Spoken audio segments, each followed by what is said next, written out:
பார்ப்போம்.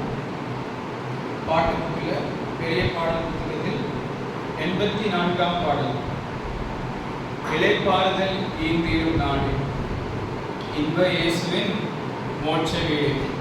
இந்த உலகத்தில் எவ்வளோ நாள் நம்ம வாழ்ந்தாலும் அங்கே போய் சேரும் பொழுது தான் நமக்கு என்ன கிடைக்கும்? முழுமையான இளைப்பாறுதல் அங்கே தான் கிடைக்கும். ஆமென். இந்த உலகத்திலும் இளைப்பாறுதல் தருவார், பரலோகத்திலும் நமக்கு என்ன செய்வார்? இளைப்பாறுதல் தருவார். ஆமென். பாடுவோம். இளைப்பாறுதல் ஈந்திடும் நாடே, இன்ப இயேசுவின் மோட்ச வீடே, புவி யாத்திரை தீர்ந்திடும் போது பரலோகம் அழைத்திடுமே. எந்தன் வாஞ்சை உயர்சியோன், என்னை வந்தவர் சேர்த்துக் கொள்வார். கண்ணீர் யாவையுமே மிக அன்புடனே கர்த்தர் தாமே துடைத்திடுவார்.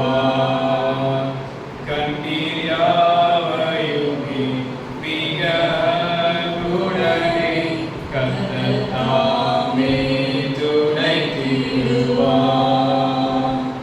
இந்த மண்ணுலகாசை வெறுத்தேன், இப்புவி என்ற சொந்தமல்ல. இன்பம் என்னும் மனம் எல்லாம் இயேசு லக்கை நோக்கி தொடருகிறேன்.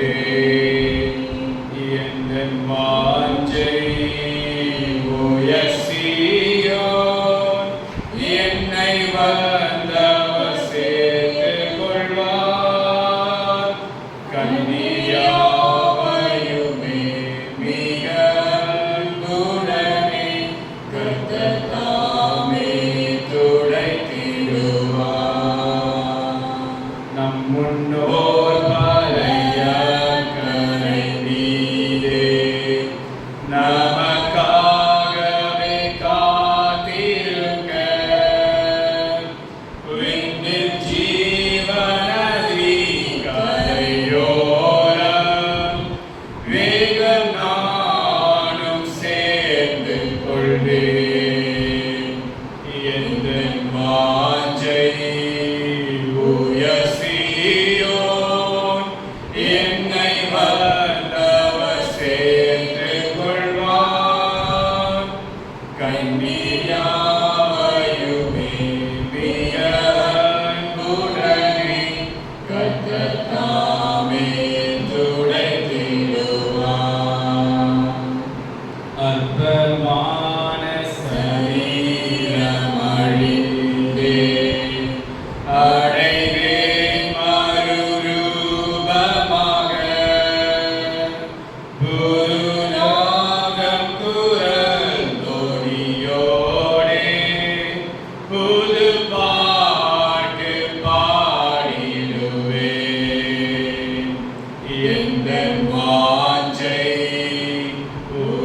உயர்சியோன், என்னை வந்தவர் சேர்த்துக் கொள்வார். கண்ணீர் யாவையுமே மிக அன்புடனே கர்த்தர் தாமே துடைத்திடுவார். கண்ணீர் யாவையுமே மிக அன்புடனே கர்த்தர் தாமே துடைத்திடுவார். பரலோகத்தில் இயேசுவே அல்லாஹ், பரமானந்தம் வேறில்லையே. அங்கு சேர்ந்து அவர் முகம் காண்பேன். ஆவல் தீர அணைத்துக் கொள்வேன். எந்தன் வாஞ்சை உயர்சியோன், என்னை வந்தவர் சேர்த்துக் கொள்வார். கண்ணீர் யாவையுமே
மேன் இந்த உலகத்துல அநேக பாடுகள் வந்து கொண்டேதான் இருக்கும் இல்லையா?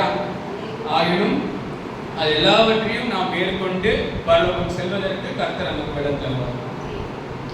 இது பவுல் 2 தீமோத்தி அந்த விருப்பம் எடுக்கலாம். 2 தீமோத்தி 4ஆம் அதிகாரம் 14-15 வசனம் நான் படிக்கிறேன்.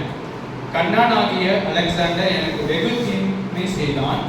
அவனுடைய செய்கைகளுக்கு தக்கதாக கர்த்தர் அவனுக்கு பதில் அளிப்பாராக. நீயும் அவனை குறித்து எச்சரிக்கையாயிரு. அவன் நம்முடைய வார்த்தைகளுக்கு மிகவும் எதிர்த்து நின்றான்.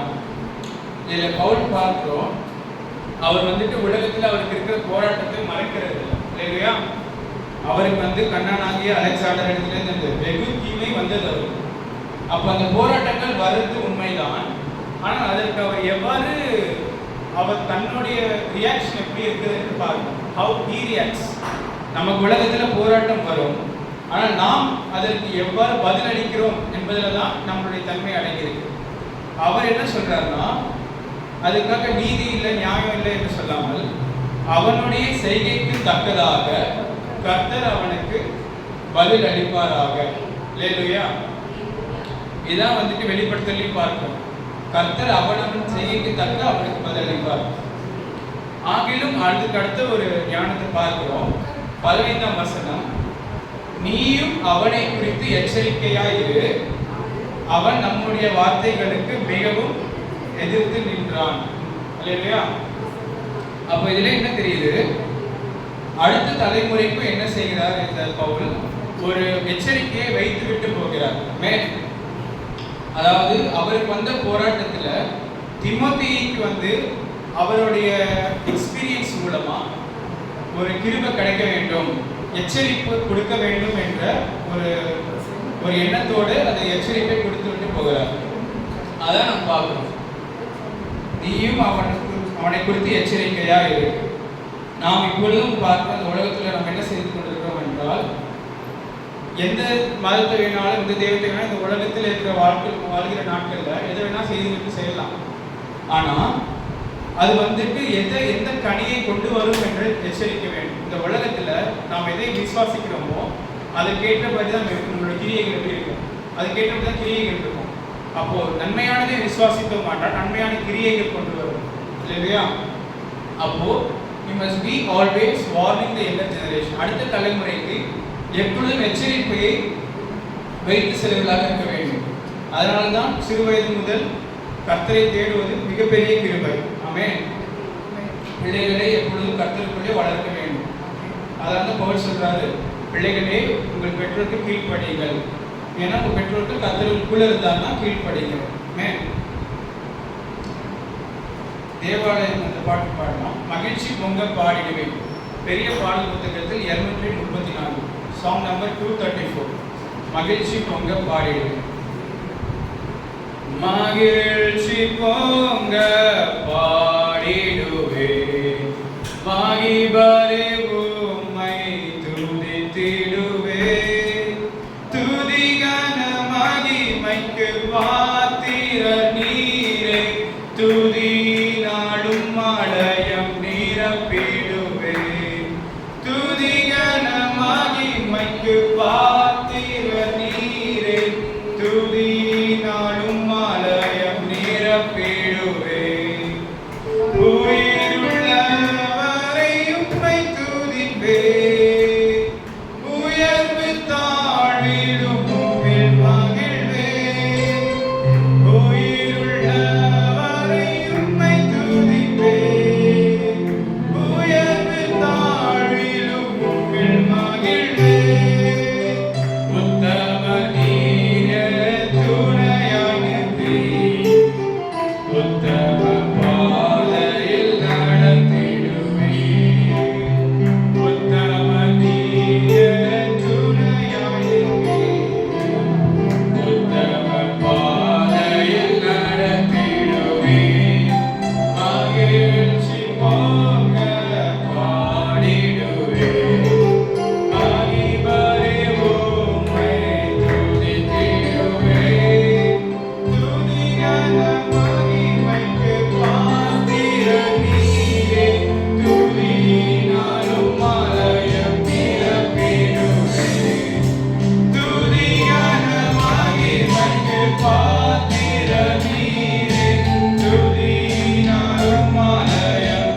துதியினால் உம்மாலயம் நிரப்பிடுவேன். இல்லையா?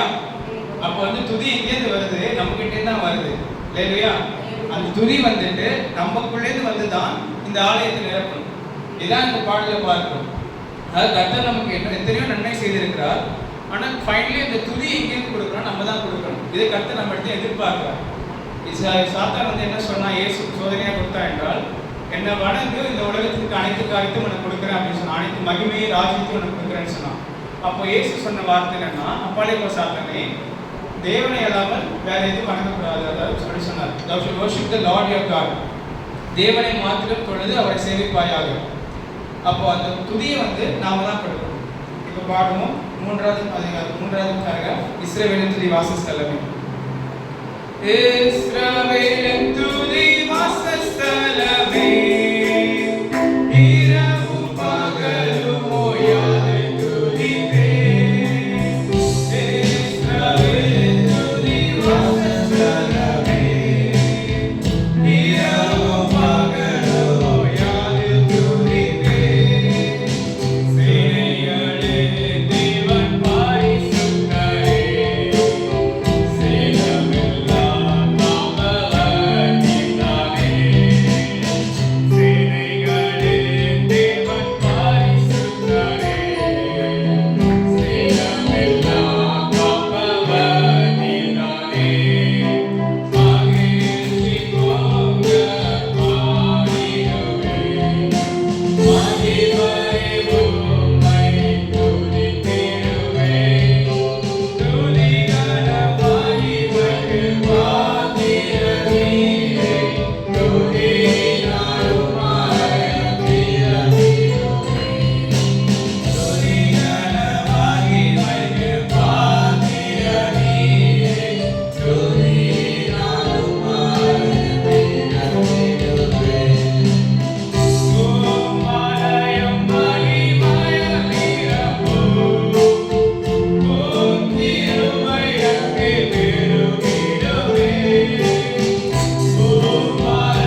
நிரப்புவேன். அல்லேலூயா. அது ஆலயம் நிரப்பும் பொழுது முதலாவது ஆலயம் அது நிரம்பின பின்பு தான் 5வது இதில் பார்க்கிறோம், பாரெல்லாம் உம்மை பாடி போற்றுவேன், பாரினில் உம் நாமம் அல்லால் வேறில்லையே. அதனால கர்த்தர் முதலாவது எங்க இடைப்படுகிறார்னா ஆலயத்தில் இடைப்படுகிறார். அதுவும் ஃபர்ஸ்ட் எங்க இடைப்படுகிறார்னு பார்க்கிறோம்னா நம்ம இடத்தில் இடைப்படுகிறார். அல்லேலூயா. முதலாவது நம்மை ரட்சிக்கிறார், அதன் பிறகுதான் நம்மை கொண்டு மற்றவர்கள் ரட்சிக்கிறார். அதாவது அந்த காலத்துல கர்த்தருடைய மகிமை மூடின திரையில என்னப்பட்டதுன்னா அந்த மகிமை மறைக்கப்பட்டிருந்தது. அங்க ஆசாரியர்கள் சென்று அந்த தேவாலயத்துக்கு சென்று வருடத்தில் ஒரு முறை உள்ள சென்று வருவாங்க. அப்படிதான் அந்த கிருபை கொடுக்கப்பட்டது. ஆனால் இப்பொழுது மென்மையான கிருபை என்னவென்றால், முதலாவது இயேசுவை அனுப்பினார். ஜீவனுள்ள தேவன் என்ன பண்ணார், உலகத்தில் வந்தார். வந்து இந்த உலகத்திற்கு என்ன செய்தார், ஜீவன் கொடுத்தார். அதான் இயேசு சொல்வாரு யோவான் 6ஆம் அதிகாரத்துல, உலகத்திற்கு கொடுக்க ஜீவ அப்பம் நானே, இந்த அப்பம் வானத்திலிருந்து வந்து உலகத்திற்கு ஜீவனை கொடுக்கிறது. இல்லையா? இப்பொழுது நாம் தேவாலயமாக இருக்கிறோம். முதலாவது நம்மை கர்த்தர் ரட்சிக்கிறார், பின்பு நம்மை கொண்டு நம்மை சார்ந்து இருக்கிறவர்கள், நம்மளுடைய வார்த்தையை கேட்கிறவர்களை அவர் ரட்சிக்கிறார். இல்லையா? அப்படி இந்த வரிசை ரொம்ப முக்கியம். அடுத்தது பார்க்கலாம், நாம் இப்ப ரட்சிக்கப்பட்டு இந்த உலகத்திலே வாழ்ந்து கொண்டிருக்கிறோம். ஆங்கிலம் நாம் நீதிமான்கள் ஆக்கப்பட்டாலும் கர்த்தராகிய இயேசு கிறிஸ்து வரும் பொழுது ஒரு கிருபை இருக்கிறது. அதற்கான கிருபை நமக்கு தேவை. இல்லையா? ஏன்னா அவருடைய பரிசுத்தத்துக்கு முன்பாக நிற்கிறதுக்கும் அவர் பிரசன்னத்தில் இருக்கிறதுக்கும் ஒரு கிருபை தேவை. இப்பொழுது கர்த்தர் ஆவியாக இருக்கிறதுனால சில அநேக பாவங்களையும் எல்லா அக்கிரமங்களையும் கர்த்தர் மன்னிக்கிறார். ஆனால் கர்த்தர் இயேசு கிறிஸ்து வரும் பொழுது அவர் முழுமையான பரிசுத்தராக இருக்கிறதுனால அவரை சந்திக்கிறதுக்கு நமக்கு என்ன வேணும், அதிகமான கிருபை வேணும். இல்லையா? அதான் 1 பேதுரு 1ஆம் அதிகாரம் 13 முதல் 19ஆம் வசனம். 1 Peter chapter 1 verse 1 to 19. தமிழில் வாசிக்கிறவங்க வாசிங்க. 1 பேதுரு 1:13 முதல் 19. ஆகையால் நீங்கள் உங்கள் மனதின் அறையை கட்டிக்கொண்டு தெளிந்த புத்தி உள்ளவர்களாயிருந்து இயேசு கிறிஸ்து வெளிப்படும் போது உங்களுக்கு அளிக்கப்படும் கிருபையின் மேல் பூரண நம்பிக்கை உள்ளவர்களாயிருங்கள். நீங்கள் முன்னே உங்கள் அறியாமையினாலே கொண்டிருந்த இச்சைகளின்படி இனி நடவாமல் கீழ்ப்படுகிற பிள்ளைகளாயிருந்து உங்களை அழைத்தவர் பரிசுத்தராய் இருக்கிறது போல நீங்களும் உங்கள் நடத்தைகள் எல்லாவற்றிலேயும் பரிசுத்தராயிருங்கள். நான் பரிசுத்தர், ஆகையால் நீங்களும் பரிசுத்தராயிருங்கள் என்று எழுதியிருக்கிறதே. அன்றியும் பட்சபாதம் இல்லாமல் அவனவனுடைய கிரியைகளின்படி நியாய தீர்க்கிறவரை நீங்கள் பிதாவாக தொழுது கொண்டு வருகிறபடியால் இங்கே பரதேசிகளாய் சஞ்சரிக்கும் அளவும் பயத்துடனே நடந்து கொள்ளுங்கள். உங்கள் முன்னோர்களால் பாரம்பரியமாய் நீங்கள் அனுசரித்து வந்த வீணான நடத்தை நின்று அழிவுள்ள வஸ்துக்களாகிய வெளியினாலும் பொன்னினாலும் மீட்கப்படாமல் குற்றமில்லாத மாசற்ற ஆட்டுக்குட்டியாகிய கிறிஸ்துவின் விலையேற பெற்ற இரத்தத்தினாலே மீட்கப்பட்டீர்கள் என்று அறிந்திருக்கிறீர்களே. இந்த வசன பகுதியில முதலாவது 11ஆம் வசனத்துல பார்க்கிறோம், ரட்சிக்கப்பட்டவர்களுக்கு என்ன தேவைன்னா ஒரு கிருபை தேவைப்படுகிறது. இல்லையா?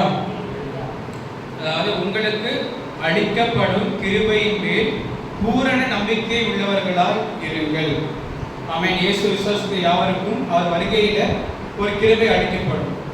ஏன்னா அவர் சமூகத்திலே நாம் அப்போதான் முழுமையாக அவர் சமூகத்திலே அவர் இருக்கிற வண்ணமாக அவரை காண செல்வோம். இல்லையா? அந்த கிருபை இல்லாமல் இருந்தால் வெளிப்படுத்தல 1ஆம் அதிகாரத்துல யோவான் ஆவியிலே தேவனை காணும் பொழுதே செத்தவனை போல விழுந்தான். யோவான் அப்போஸ்தலர்களே தேவனுக்கு மிகவும் பிரியமானவனாக இருந்தான். ஆனால் அவனே எப்படின்னா செத்தவனை போல விழுந்தான். நாம் அவர் இருக்கிற வண்ணமாகவே அவரை காண போகிறோம். அப்பொழுது நாம் இன்னும் கிருபையோட இருக்க வேண்டும், கிருபை பெருகலாக இருக்க வேண்டும். அதுக்காக அது உடனே பேர் அடுத்த வசனங்களில் பார்க்க பரிசுத்தவர்களாக இருங்கள். இந்த உலகத்தில் வாழ்ந்த நாட்கள்ல நீங்க பிதாவை நோக்கி கூப்பிடும் பொழுது பரிசுத்தம் உள்ளவர்களாக இருக்கு அப்படின்னு சொல்றாரு.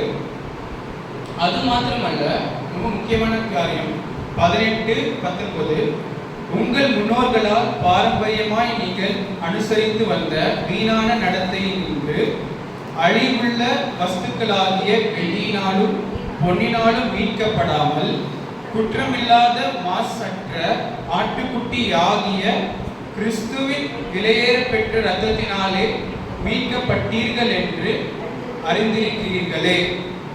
அதாவது இந்த உலக பொருளை குறித்து கிறிஸ்து நம்மளை மீட்டுக் கொள்ளல. இந்த உலக பொருள் கொடுத்து மீட்டுக் கொள்றதுன்னா, ஒரு அடிமை இருக்கும் பொழுது, ஒரு அடிமை எப்படி அந்த காலங்களில் அடிமைகள் இருந்தாங்க. இந்த காலத்துல பிள்ளைகளுக்கு தெரியுமா தெரியல, அடிமைகள்லாம் இருந்தாங்க, ஸ்லேவ்ஸ். அப்போ ஸ்லேவ்ஸ் என்ன பண்ணுவாங்கன்னா, காசு கொடுத்து டிரான்சாக்ஷன் பண்ணி வாங்குவாங்க. ஒரு எஜமானி கீழே இருக்கிற அடிமையை வாங்கணும்னா அதுக்கான என்னது கூலியை செலுத்த வேண்டும். அதுக்கான காசு பணத்தை கேட்குற அளவு கொடுத்து அந்த அடிமையை வாங்கி தான் வேணும்னா நீ விடுதலையாக்கலாம், இல்லை நீ உனக்கு அடிமையாக வைத்துக் கொள்வோம். இப்படிதான் வந்து செய்தார்கள். அப்போ அதற்கு ஒப்பனையாக கேள்வி என்ன சொல்றாரு, பார்வோன் இடத்திலேருந்து அவர்கள் வந்தார்கள் இல்லையா? அப்போ அவர் வரும் பொழுது பார்வோனுக்கு அதிக வெகுமதி கொடுத்து அவங்கள வாங்கல. கர்த்தர் எப்படி வாங்கினார்னா, ஆட்டுக்குட்டியானவருடைய ரத்தத்தை அந்த வாசல்ல பூசி அவர்களை வருகின்ற அழிவிலிருந்து காப்பாற்றி அவர்களை மீட்டார். அந்த ஆட்டுக்குட்டி யார்? குற்றமில்லாத மாசற்ற ஆட்டுக்குட்டி யார் என்றால் கிறிஸ்து என்று பார்க்கிறோம். அப்ப இயேசுடைய ரத்தத்தினால நாம் மீட்கப்பட்டிருக்கிறோம். அல்லேலூயா. அதனால அவர் வருகின்ற பொழுது மிகுந்த கிருபை தேவை. அந்த பாடல் பாடலாம். பெரிய பாடல் புத்தகத்தில் 71ஆம் பாடல். தேவன் வருகின்றார் வேகம் இறங்கி.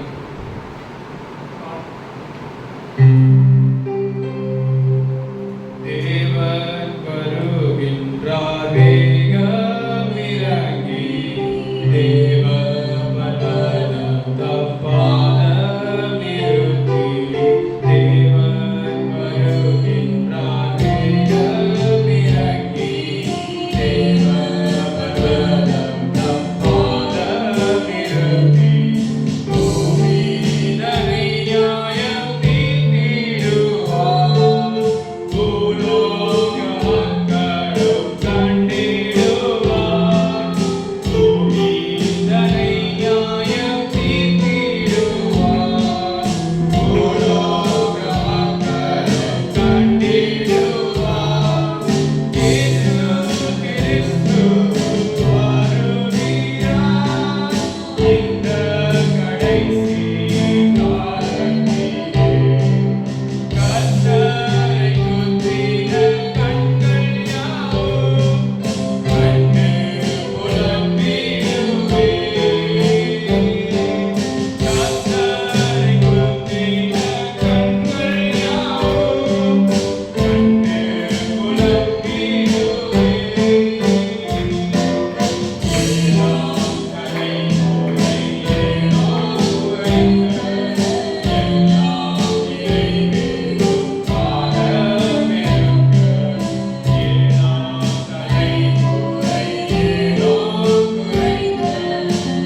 ஆண்டவராக இயேசு கிறிஸ்து வரும் பொழுது அது வந்து நமக்கு கிருபை அவரை தேடுகிற யாவருக்கும் அது ரட்சிப்பாக இருக்கும். எபிரேயர்ல பார்க்கிறோம், கர்த்தர் திரும்பி வரும் பொழுது அவருக்கு காத்திருக்கிற யாருக்கும் அது ரட்சிப்பாக இருக்கும் இல்லையா? காத்திருக்காதவர்களுக்கு அது வந்து நியாய தீர்ப்பாக இருக்கும். அது மாத்திரமல்ல, நியாய தீர்ப்புல 3வது இதுல பார்க்கிறோம், ஆண்டவர் 1000 பக்தரோடு அந்நாளிலே நியாயம் தீர்த்திடுவார். அதாவது நாமும் அவரோடு சேர்ந்து என்ன பண்ணுவோம், சிங்காசனத்தில் உட்கார்ந்து இருப்போம் நியாயம் தீர்ப்பதற்கு. அப்பொழுது இந்த உலகத்திலே அவரோடு சேர்ந்து போன வாரம் கேட்ட செய்தி பாட அனுபவித்தோமானால் அவரோடு சேர்ந்து சிங்காசனத்திலே வீட்டில் இருப்போம். அல்லேலூயா. அப்பொழுது நாம் வீட்டில் இருக்கும்பொழுது இந்த உலகத்திலே கர்த்தர் என்ன செய்கிறார் என்றால், அதுதான் ஏசாயா 53ஆம் அதிகாரத்தில் பார்க்கிறோம். இந்த உலகத்திலே அவர் என்ன செய்யவில்லைன்னா, அவர் வந்துட்டு அவர் நியாயம் எடுப்படும் பொழுது அவர் திரும்ப பேசாதவராக இருந்தார் என்று பார்க்கிறோம். அப்ப நாம் இந்த உலகத்திலே நாம் இருக்கிற காலங்களிலே நம்ம இடத்துல இருந்து அநேக நியாயம் எடுப்படும். அப்பொழுது நாம் என்ன செய்கிறோம், காத்திருக்கிறோம் இல்லையா? காத்திருந்து கர்த்தர், அதாவது vengeance is mine saith the Lord, அதாவது நீதி செயல்படுத்தல் எனக்குரியது, நான் செய்வேன் என்று கர்த்தர் சொல்றாருன்னு பார்க்கிறோம். அப்படி இந்த உலகத்திலே நாம் என்ன செய்கிறோம், கர்த்தரிடத்திலே காத்திருக்கிறோம். அதான் 2 தீமோத்தேயு 1ஆம் அதிகாரம் 15 வசனம் முதல் 18. 2 Timothy chapter 1 verse 15 to 18 நான் படிக்கிறேன். ஆசியா நாட்டில் இருக்கிற யாவரும் அவர்களில் பிகேலு எர்மோகேனு முதலிய என்னை விட்டு விலகினார்கள். படிங்க, தமிழ்ல படிங்க. ஆசியா நாட்டில் இருக்கிற யாவரும் அவர்களில் பிகேலு எர்மோகேனே முதலாய் என்னை விட்டு விலகினார்கள் என்று அறிந்திருக்கிறாய். உனேசிப்போருவின் வீட்டாருக்கு கர்த்தர் இரக்கம் கட்டளையிடுவாராக. அவன் அநேகம் தரம் என்னை இளைப்பாற்றினான். என் விலங்கை குறித்து அவன் வெட்கப்படவும் இல்லை. அவன் ரோமாவில் வந்திருந்த போது அதிக ஜாக்கிரதையாய் என்னை தேடி கண்டுபிடித்தான். அந்நாளிலே அவன் கர்த்தருக்கு இரக்கத்தை கண்டடையும்படி கர்த்தர் அவனுக்கு அனுகிரகம் செய்வாராக. அவன் எபேசுவிலே செய்த பற்பல உதவிகளையும் நீ நன்றாய் அறிந்திருக்கிறாயே. ஆமென். இதற்கு லேட்டா வந்ததுக்கு சொல்லியிருந்தேன். முதலாவது ஒரு பகுதி பார்த்தோம், 2 தீமோத்தேயு 4 14 15 பார்த்தோம். கண்ணனாகிய அலெக்சாண்டர் எனக்கு வெகு தீமை செய்தான், அவனுடைய செய்கைக்கு தக்கதாக கர்த்தர் அவனுக்கு பதிலளிப்பாராக. நீயும் அவனை குறித்து எச்சரிக்கையாய் இரு, அவன் நம்முடைய வார்த்தைகளுக்கு மிகவும் எதிர்த்து நின்றவன். இந்த பகுதியை பார்த்தோம். இங்கே பார்க்கிறோம் 2 தீமோத்தேயு 1ஆம் அதிகாரத்துல 18ஆம் வசனத்துல பார்க்கிறோம், அந்நாளில் அவன் கர்த்தரிடத்தில் இரக்கத்தை கண்டடையும்படி கர்த்தர் அவனுக்கு அனுகிரகம் செய்வாராக. அவன் எபேசிலே செய்த பற்பல உதவிகளையும் நீ நன்றாய் அறிந்திருக்கிறாய்.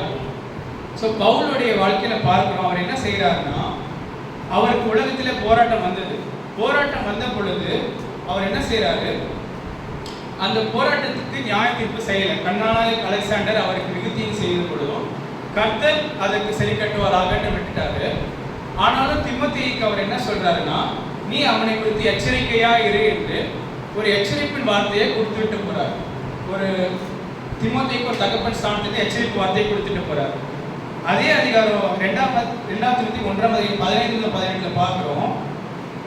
இங்கேயும் 15ஆம் வசனத்துல அவரை விட்டு அநேக பேர் என்ன செய்றாங்கன்னா விட்டு செல்றாங்க. ஆசியா நாட்டில் இருக்கிற யாவரும் அவர்களில் பிள்ளைகளை எகேமியோ முதலியே என்னை விட்டு விலகினார்கள் என்று அறிந்திருக்கிறார். அப்படி இங்க என்ன செய்றாங்க, அநேக பேர் வந்து அவரை விட்டு செல்றாங்க. அதை குறித்து அவர் எதுவுமே சொல்லிக்கல. ஆனா 16ஆம் வசனத்திலே பார்க்கிறோம், ஒனேசு பேரின் வீட்டிற்கு கர்த்தர் இறக்க கட்டளையிடுவாராக. இதை சொல்லிட்டு 18ஆம் அதிகாரம் சொல்றாரு, அவன் எபேசிலே செய்த பற்பல உதவிகளையும் நீ நன்றாய் அறிந்திருக்கிறாயே. அப்போ அங்க ஒரு எச்சரிப்பின் வார்த்தையை அடுத்த தலைமுறைக்கு வைத்திருத்து செல்கிறார்.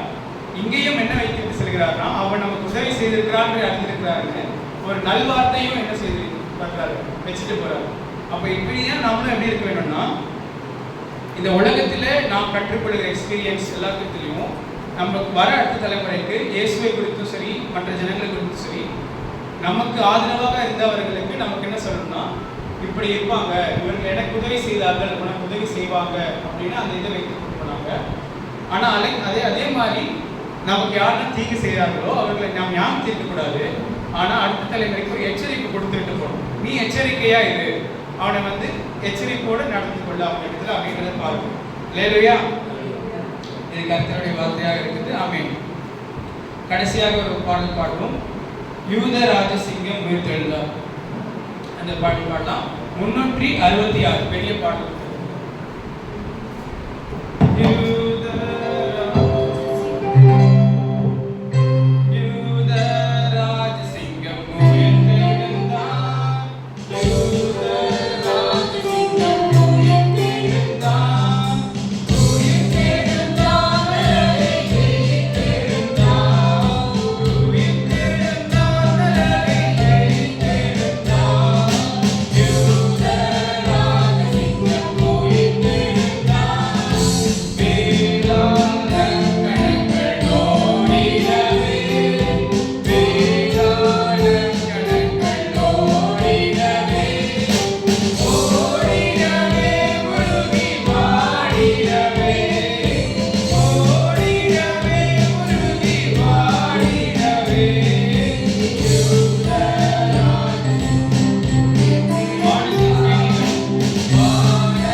உம்முடைய வார்த்தைகளை அவர்கள் பெற்றுக்கொண்டு சென்று ஆண்டவரே இந்த உலகத்தில் வாழும் நாட்களில் அப்பா உண்மை இன்னும் அறிந்து கொண்டு இன்னும் தைரியம் கொண்டவர்களாக இந்த உலகத்திலே வாழ கிருபை இருந்து ஆசீர்வதியும். இயேசு நாமத்தில் பிதாவே.